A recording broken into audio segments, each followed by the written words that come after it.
अब? हाँ हाँ हाँ करो। मैं विजिबल और ऑडिबल हूँ आप लोगों के लिए? जी मैम।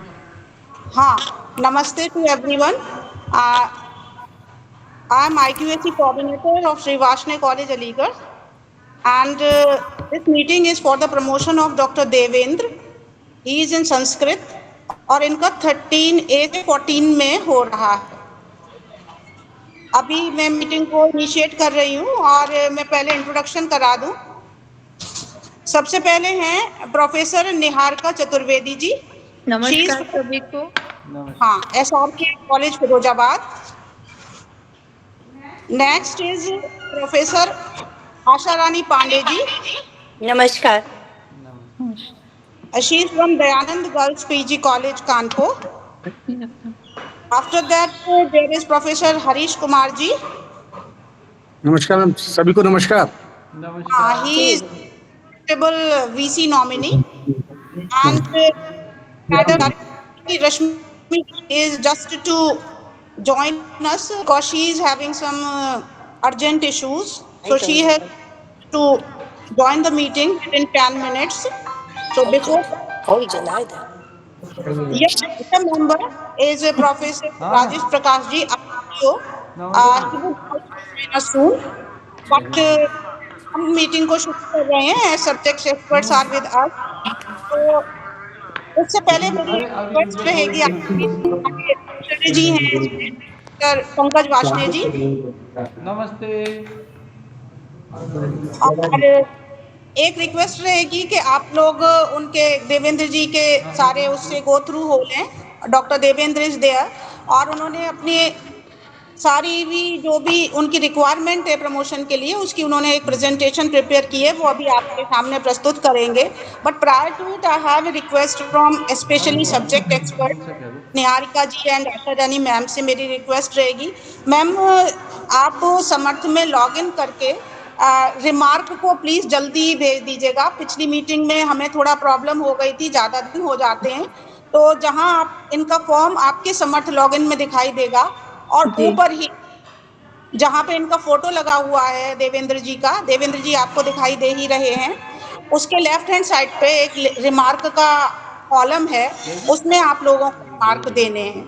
मेरी आशा है कि आप लोग जल्दी ही तो मीटिंग को शुरू करते हैं। यू देवेंद्र जी, आप अपनी प्रेजेंटेशन पहले दिखा दीजिए ताकि सारे लोग आपके अकॉर्डिंगली क्वेश्चन पूछ सकें। जी थैंक यू मैम और सभी को मेरा नमस्कार। मैं डॉक्टर देवेंद्र, मैंने एक पीपीटी के माध्यम से अपना एक प्रेजेंटेशन तैयार किया है, मैं शेयर कर रहा हूँ।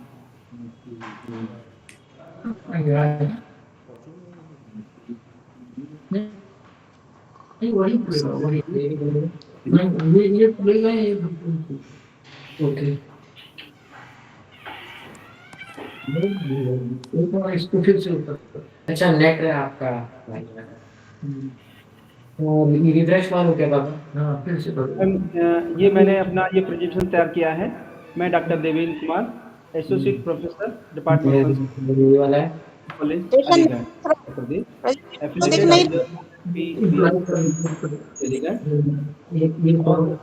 बाद में मेरा जो एकेडमिक क्वालिफिकेशंस है, मैंने अपनी पीएचडी 31/12/2009 में मेरी पीएचडी अवार्ड हुई है। उसके और उसी समय मैंने यूजीसी नेट 12/7/2001 में मेरा नेट हुआ है। Doctor B R Ambedkar university Agra से मैंने सन 2000 में अपना एमए किया है और यूनिवर्सिटी से doctor B R Ambedkar university से ही 1998 में 1998 मैंने बीए किया है और इंटरमीडिएट मैंने 1995 में किया है। हाई स्कूल मेरा 1993 से है। जॉब प्रोफाइल में 1 जुलाई 2010 को मैंने ज्वाइन किया है और रेगुलर यानी कि मेरा जो नियमितीकरण है वो 1/7/2011 का है और मेरा पहला प्रमोशन जो हुआ 7000 एजीपी से वो 1/7/2014 में है। सेकंड प्रमोशन सिलेक्शन ग्रेड का 8000 वाला 1/7/2019 को हुआ 5 साल बाद। इसके बाद प्रमोशन एसोसिएट प्रोफेसर का एजीपी 9000 यानी कि 1/7/2022 में हुआ।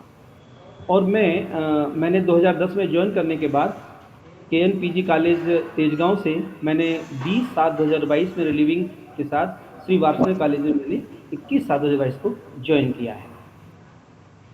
इसके बाद मेरा पहले रिसर्च पेपर्स, बुक्स, सुपरविज़न ये मैंने किया है इस तरह से। एक तरफ मैंने ये फुल एकेडमिक पीरियड 1 जुलाई 2000 से 30 जून 2025 का है, और दूसरी तरफ जो असेसमेंट पीरियड है मेरा, जो प्रमोशन का ड्यूरेशन है, वो 1 जुलाई से 30 जून 2025 का है वो। और कुल जो मेरा एकेडमिक रिकॉर्ड है, 1 जुलाई 2010 से 30 जून तक के मेरे 16 रिसर्च पेपर्स पब्लिश्ड हुए हैं।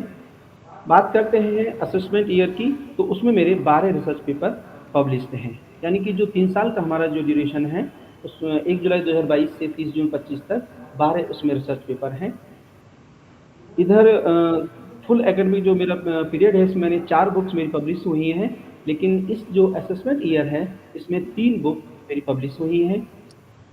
टोटल जॉब में 23 नेशनल इंटरनेशनल कॉन्फ्रेंस पार्टी में मैंने पार्टिसिपेट और पेपर प्रेजेंट किया है। और इस असेसमेंट ईयर में तो 3 साल में मैंने 8 मेरे पेपर नेशनल और इंटरनेशनल कॉन्फ्रेंस मैंने पार्टिसिपेट एंड पेपर प्रेजेंट किया है। इसके अलावा ये जो है, और 11 पीजी, इधर जो असेसमेंट ईयर है इसमें 11 पीजी रिसर्च प्रोजेक्ट मेरे सुपरविजन में हुए हैं। और इधर आप देख रहे होंगे ये about 200 educational videos are on Chandan Sanskrit Pravah. Sir मेरा जो एक चैनल है चंदन संस्कृत प्रवाह के नाम से, उसमें मेरे BA MA एजुकेशनल जो वीडियोज हैं संस्कृत से रिलेटेड, लगभग 200 उसमें वीडियोज मैंने अपलोड अब तक किए हैं उसमें। थैंक यू मैम, ये मेरा अब तक का।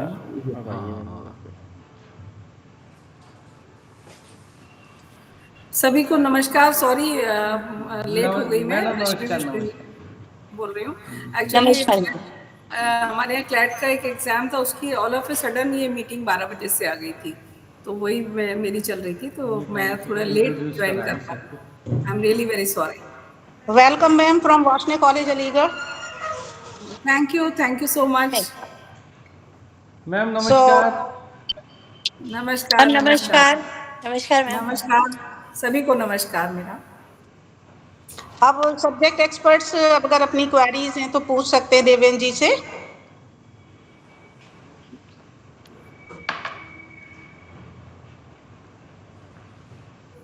निहारिका मैम, आशा मैम, आप पूछना चाहें तो देवेंद्र जी से पूछ लीजिए कुछ भी। जी पीएचडी के विषय में कुछ बता दीजिए, टॉपिक के विषय में, और थोड़ा सा बाकी तो सब IQAC ने देख ही लिया है, सब ओके है, कुछ पूछने की ज्यादा जरूरत नहीं है। जी मैम। अपने पीएचडी के विषय के ऊपर थोड़ा सा प्रकाश डालिए। जी मैंने जो PhD की है, मेरा जो शोध का विषय है वो व्यक्तित्व विकास संस्कृत साहित्य के संदर्भ में एक अनुशीलन, ये मेरा विषय है। और डॉक्टर महेंद्र कुमार मिश्र श्री वार्षिक कॉलेज में थे और वो रिटायर हो गए हैं, उन्हीं के अंडर मैंने रिसर्च किया है 2009 में। ठीक है, बहुत अच्छा। पूछिए निहारिका जी, आप पूछ लीजिए। आप पूछ लीजिए, हमसे बस थोड़ा सा पूछ ले, आप पूछ नहीं, बस थोड़ा ही सा पूछना है, बहुत काम कर रखा है, और बहुत बहुत बधाई आपको देवेंद्र जी। आपका काम तो बहुत है, लेकिन थोड़ा सा हम अलग सा कुछ पूछना चाहेंगे। संस्कृत भाषा में निरंतर जो हम लोगों के छात्राओं की स्थिति, विद्यार्थियों की कम हो रही है, उससे संबंधित कि हम लोग संस्कृत शिक्षण की आपकी दृष्टि में वर्तमान में क्या चुनौतियां हैं, हमें क्या करना है कि हम संस्कृत में बच्चे हमारी तरफ आकर्षित हों। जी मैं निवेदन के साथ बताना चाहूँगा कि अभी जब से मैं यहाँ वार्षिक कॉलेज में मैंने 2022 में ज्वाइन किया है, तब से मैं निरंतर 2 संस्कृत संभाषण कोर्सेज भी चला चुका हूँ, 7 डेज के वर्कशॉप करा चुका हूँ। तो उससे मेरा एक उद्देश्य रहता है कि बच्चों में संस्कृत प्रति लगाव पैदा हो, और इसका मुझे परिणाम जो है पॉजिटिव मिला है, जिससे बच्चों की संख्या आज की स्थिति हमारे यहाँ 50-50 के आसपास तीनों क्लासेस में है, BA में और PG में भी 3 संतोषजनक स्थिति है। तो मेरा मानना यह है कि हमें संस्कृत के प्रति ज़्यादा से ज़्यादा लोगों को, जैसे मैं केवल संस्कृत को लोगों को रुचि पैदा हो, मैं संस्कृत के, मैं सबके आशीर्वाद से मैं संस्कृत गीत लिखता हूँ उसको मैं गाता हूँ और यूट्यूब चैनल बहुत पर बढ़िया। डालता हूँ मैं, जिससे कि संस्कृत के प्रति लोगों को एक रुचि पैदा हो, ज़्यादा से ज़्यादा संस्कृत के प्रति ज़्यादा से ज़्यादा वो वहाँ तक पहुँचे, उसको समझें और उसको जानने की कोशिश करें। बहुत बढ़िया देवेन जी। क्या आप ये बताएंगे कि कृत्रिम बुद्धिमत्ता एआई के लिए संस्कृत को हम एक आदर्श भाषा के रूप में स्वीकार कर सकते हैं या माना बिल्कुल, जा बिल्कुल, सकता है, श्योर, और अगर मानते हैं तो क्यों? बिल्कुल, मैं थोड़ा श्योर सा कर सकते जनरल हैं। प्रश्न, विषय का तो आपको बहुत ही ज्ञान है, लेकिन संस्कृत को हम नवीनता कैसे प्रदान करें, इससे संबंधित थोड़े से प्रश्न। बिल्कुल, जी। संस्कृत जो हमारी भाषा है वो कृत्रिम जो यानी कि एआई है, आर्टिफ़िशियल इंटेलिजेंसी के लिए बहुत उपयुक्त भाषा है ये। क्योंकि हमारी भाषा ऐसी है कि जो हम लोग बोलते हैं, वही उसमें लिखा जाता है। ऐसा मुझे लगता है अन्य भाषाओं में ऐसा नहीं है। अन्य भाषाओं में डाउट भी रहता है, ये बोला और कुछ लिखा। लेकिन संस्कृत में हम लोग जो भी बोलेंगे, जो भी लिखेंगे, जो बोलेंगे वही लिखा जाएगा। तो एकदम साइंटिफिक हमारी भाषा है और जो एआई के लिए बहुत ही उपयोगी है। क्योंकि एआई तो एक आर्टिफिशियल इंटेलिजेंस है, उसको बोलेंगे वही समझेगा वो। कभी-कभी हम लोग बहुत सारे इंग्लिश के शब्द हैं, जब हम बोलते हैं तो वो कुछ और अर्थ दे देते हैं, लेकिन संस्कृत में ऐसा नहीं होगा। अगर हमने बोला, जो बोला वही वो एक्सेप्ट करेंगे और उसी का आंसर देंगे वो। यानी कि पॉइंट टू पॉइंट हमारे हमें आंसर मिलेगा उसका। मुझे लगता है कि ये एआई के लिए बहुत उपयुक्त भाषा है हमारी संस्कृत।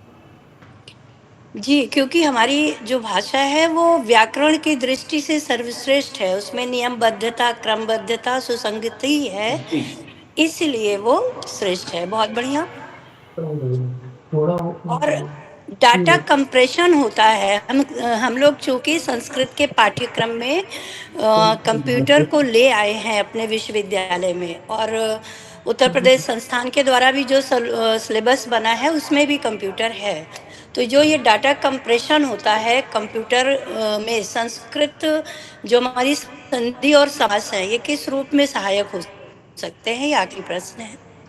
आप परेशान नहीं होइएगा उत्तर से, नहीं, नहीं मतलब सभी लोग यहाँ पर ज्ञाता हैं, और कंप्यूटर और उसके तो संस्कृत विषय की पारंगता नहीं, लेकिन आधुनिक संदर्भ में हम उसमें क्या क्या कर सकते हैं, उसमें क्या खास बात है, ये जानना है। देखिए कंप्यूटर में हम लोग संस्कृत की बात करते हैं, तो संस्कृत तो जैसा अभी हट चुकी है, साइंटिफिक भाषा है ये, वैज्ञानिक भाषा है।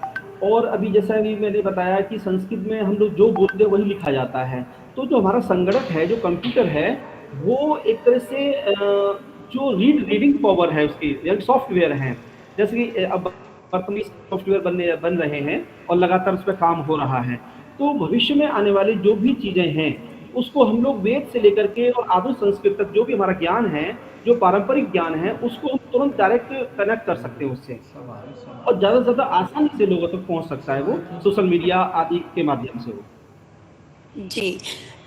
मेरा मतलब है कि जो संधि और समास हैं, समास वाक्य को संक्षिप्त कर देते हैं, काफ़ी वाक्यों को जोड़ के बहुत छोटा बनाते हैं, और संधि दोनों मिलके उसको काफ़ी कंप्रेस कर देते हैं, तो बड़ा वाक्य भी बहुत छोटा हो जाता है हमारे संस्कृत में। बस ये बताइए, गीता का जो कर्मयोग है आज के संदर्भ में कैसे प्रासंगिक है? हाँ, बिल्कुल प्रासंगिक है। गीता कैसे? की कर्मयोग है हमारा। देखिए, व्यक्ति जब कर्म करता है तो उसके लिए एक कहना चाहिए कि गीता के हिसाब से निष्काम कर्म की बात होती है। हम लोग सकाम कर्म करते हैं, उससे क्या होता है, दुःख मिलता है, कष्ट होता है। जब व्यक्ति की इच्छाएँ पूर्ति नहीं होती हैं, तो फिर दुःख होगा हमें। तो जब हम लोग गीता के माध्यम से अगर गीता के कर्मियों को हम लोग अपने एक्सेप्ट कर लेते हैं, तो उसको फिर दुःख नहीं होगा और निस्वार्थ वहाँ से काम करेगा, तो निरंतर वह सुख समृद्धि को प्राप्त करेगा, शांति को प्राप्त करेगा, और अंततो गतो मोक्ष की प्राप्ति होगी।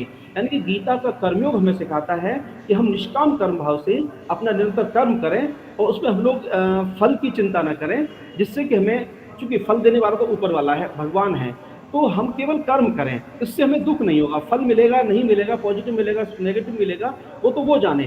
तो गीता का जो कर्म योग है, वो हमें, मुझे लगता है कि ये सिखाता है कि केवल कर्म करिए, और उसके आप वो भी निष्काम भाव से कर्म करिए, तो जीवन में आपको, मुझे लगता है, कष्ट नहीं होगा। इसका भावार्थ देवेन जी, कि बच्चे कहते हैं क्लास में जब बोलो गीता का कर्मयोग, तो बोल देते हैं मैम जब कर्म भगवान फल देगा, ईश्वर देता है, भाग्य देता है, तो फिर हम बैठे हैं तो भी फल मिलेगा। तो मेरे ख्याल से इसका ये है भाव आप होना चाहिए कि आप निष्काम कर्म तो करें, लेकिन कर्म की पद्धति सही हो। उचित तरीके से कार्य करें, फिर फल की चिंता छोड़ दें। अगर आप सही तरीके से कार्य नहीं करेंगे तो फल की चिंता तो करनी पड़ेगी। चलिए, बहुत बहुत धन्यवाद, बहुत अच्छा बताया आपने, आपको बधाई हो। मैं चाहूंगी कि हमारी प्रोफेसर निहारिका जी और प्रोफेसर आशा रानी पांडे जी अपने सेपरेट बता दें कि उन्हें प्रमोट कर दिया जाए 13A से 14 में। Is he suitable? जी जी बिल्कुल, निसंदेह। दोनों सब्जेक्ट एक्सपर्ट्स की राय है कि he can be promoted to 14, level 14। और हमारे डायरेक्टर नॉमिनी भी बैठी हैं मैडम रश्मि जी। आप बताइए, आप संतुष्ट हैं मैडम इनकी परफॉर्मेंस से? बिल्कुल बिल्कुल, बहुत बहुत बधाई मेरी तरफ से आपको डॉक्टर साहब। आपको 13 से 14A में जाना, 13A से 14 लेवल में प्रोफेसर बनने की हार्दिक बधाई। आप बहुत बहुत बधाई। हरीश जी आप भी सर आप भी बता दीजिए, आपके हिसाब से इनका प्रमोशन ठीक है? जी मैम, मैं इस विषय का कोई एक्सपर्ट तो हूँ नहीं हूँ, लेकिन आईक्यूएसी ने जब चेक कर लिया है सब सही है, और देवेंद्र जी ने जो एक्सपर्ट से सवाल किए हैं उसका बड़ा समुचित जवाब दिया है, तो ठीक ही अच्छा है। मुझे लगता है अभी मैडम निहारिका मैडम ने और इन्होंने मैडम दूसरी मैडम ने पूछा नहीं है, कोई एक आध सवाल अगर वो पूछा जाए तो पूछ लें। नहीं, वो उन्होंने पूछा। सर हमने बहुत सारे सवाल पूछे हैं। ठीक है ठीक है ठीक है, थैंक यू सो मच। आपके सामने भी अगर आप आदेश दें तो हम लोग और प्रश्न पूछ सकते हैं, ऐसा कुछ नहीं है। नहीं, ये आप बिल्कुल स्वतंत्र हैं, अगर पूछना चाहे तो पूछ सकती हैं, ही इज कैपेबल। नहीं, उनका काम बहुत अच्छा है। बहुत अच्छा काम है सर बहुत उनका, अच्छा। संस्कृत में बहुत इतने वीडियो बनाए हम लोग देखते हैं, बहुत ज्ञाता चलिए, भी हैं, ऐसा उन्हें नहीं। बहुत बहुत बधाई आप सभी को, और देवेंद्र जी को विशेष रूप से। हाँ मैम, धन्यवाद प्रोफेसर बनने की। बहुत बहुत बधाई देवेंद्र जी। देवेंद्र जी आपको बहुत बहुत और बधाई। और अलीगढ़ से मेरा विशेष लगाव है, मैं अलीगढ़ की रहने वाली हूँ, वाशने कॉलेज के पास में ही मेरा घर भी है, तो कहाँ पर मैडम कहाँ पर? कहाँ पर? जी जी आइए अलीगढ़, आइए मैम कभी आप। बैंक कॉलोनी में रहती हूँ। अच्छा, बैंक। अच्छा, अच्छा तो बिल्कुल पास में है, रास्ते में वाशने कॉलेज पड़ता ही है जी मेरे। जी जी। हमारे वाशना कॉलेज जी के जो प्राचार्य जी हैं बिल्कुल बैंक कॉलोनी के पास ही रहते हैं। अच्छा, अरे वाह। चलिए आपसे मुलाकात करेंगे फिर कभी आएंगे तो। जी जरूर जरूर जरूर। चलिए, रिक्वेस्ट रहेगी कि इनका रिमार्क जो है आप जल्दी से उसमें लिख दीजिएगा, जैसा भी बस लगा है। संस्कृति लिख देते हैं कि इस पद के लिए संस्कृति प्रदान की जाती है, तभी छोटा सा लिखा जाएगा जल्दी। नहीं मैडम, उसमें नाम लिखा जाएगा इनका, और किस लेवल से किस लेवल में और किस डेट से, 3 चीजें मैंडेटरी हैं। तो बेहतर होगा आप एक मैसेज टाइप करके भेज दीजिए, उसको हम लोग उसी में। जी जी मैम, वही भेज दीजिए। अगर कोई प्रॉब्लम हो तो मैंने वो भी प्रिंट आउट निकाला है कि आप लोग आसानी से उस जगह पहुंच जाएं जहां रिमार्क है, मैं उसका व्हाट्सएप भी आपको कर देती हूँ। नहीं, वो तो हम सुबह से लगे हुए थे, पहुंच गए हैं मैम। पहुंच जाएंगे मैडम। हाँ, मुझे तो आज ही सुबह मिला है, और मैंने देखा, फिर इनका चेक करने के लिए बड़ी मेहनत करनी पड़ी, क्योंकि ये पहला था मेरा ऑनलाइन। जी, फिर मैंने पूछ के कैक में ढूंढा, इनकी प्रोफाइल पूरी खोली, सब चेक कर लिया, और मुझे पता है रिमार्क कहाँ लिखना है। आप लोग विषय के विशेषज्ञ हैं, वैसे भी आप लोगों के ऊपर है सारा कुछ, हम लोग तो विषय के परिचित नहीं अरे है। नहीं मैम, आप लोग सब चीज के ज्ञाता है मैम।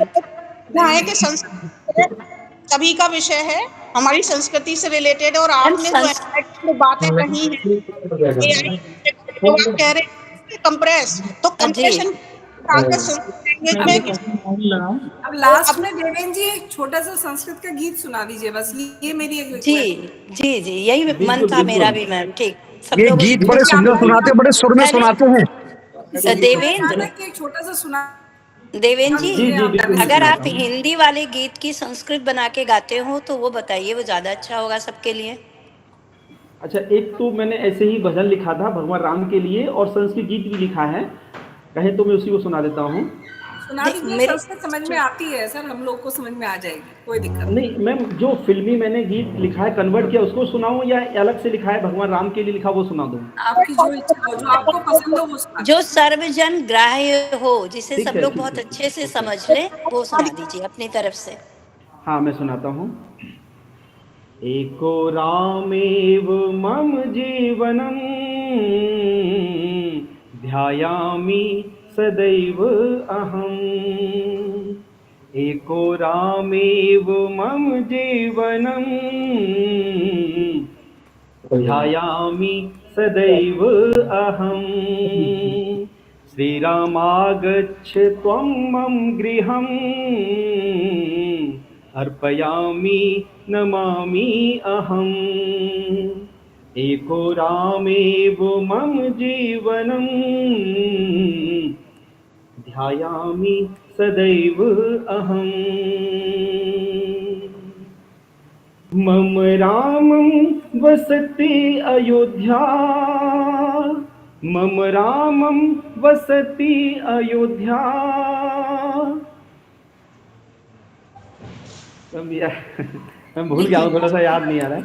जितना भी आपने सुनाया बहुत सुंदर है, और बहुत कितनी सरल संस्कृति, सबको समझ में आ गई सबको होगी। समझ में, इसीलिए कहती कि वो आएगी समझ में संस्कृत। और मैम हम लोग बहुत सारे मैम भाषा फिल्मिंग याद नहीं रहा है, मतलब सब मैं यूट्यूब पे सब मैंने लिंक कर दिए हैं, सब डाल दिए जी हैं। जी, नहीं बहुत सुंदर। और एक मेरा उद्देश्य केवल इसका यह है कि संस्कृत प्रति बच्चों में रुचि पैदा हो। बिल्कुल, बस ये है, जिससे बच्चों कि में ज्यादा से के ज्यादा हम साथ लोग साथ देवेंद्र समाज में भी हो, क्योंकि पूरी बिल्कुल भारतीय संस्कृति हमारी संस्कृत में है। ठीक है, तो सभी लोग जुड़े उससे, तभी हम आगे इसको बढ़ा पाएंगे। नहीं, अब हमारे यहाँ मैम कॉलेज में गुड मॉर्निंग जो सुप्रभातम बोला जाता है अधिकांशतः। बहुत बढ़िया, बहुत बढ़िया। जी, ये हाय हेलो की जगह सुप्रभातम तो बहुत अच्छा है। मॉर्निंग में सुप्रभातम। ठीक है। चलिए फिर, अब मेरे ख्याल से आपको पुनः बधाई, आपको बहुत बहुत thank you ma'am, Devendra ji. Thank you. Devendra, चलिए पुनः सबको बधाई देवेंद्र। एक बार फिर बधाई। बहुत बहुत धन्यवाद सभी का मेरी तरफ से, आभार। सबको मुझे भी और मैडम सबको सादर प्रणाम। मैम अलीगढ़ आए तो जरूर मिलके जाइएगा। बिल्कुल। आप लखनऊ, आप लोग सब लोग को आमंत्रित करें, और लखनऊ आइए तो जी सब जी मिल के जी जाइए। जी जी जी। जी चलिए, मैम, ठीक है, सबको नमस्कार। नमस्कार। मैं तो इलाहाबाद की हूँ मैम। अरे तब तो क्या चलिए है, मैम, बहुत बहुत धन्यवाद आप सभी को, और देवेंद्र जी को बहुत बहुत बधाई। थैंक जी यू सर, थैंक यू। नमो नमः। नमो नमः, नमो नमः, नमो नमः। नारायण के बाद मैं दिमाग को वाला खुल ही नहीं एंड वाला बटन लाल कलर का।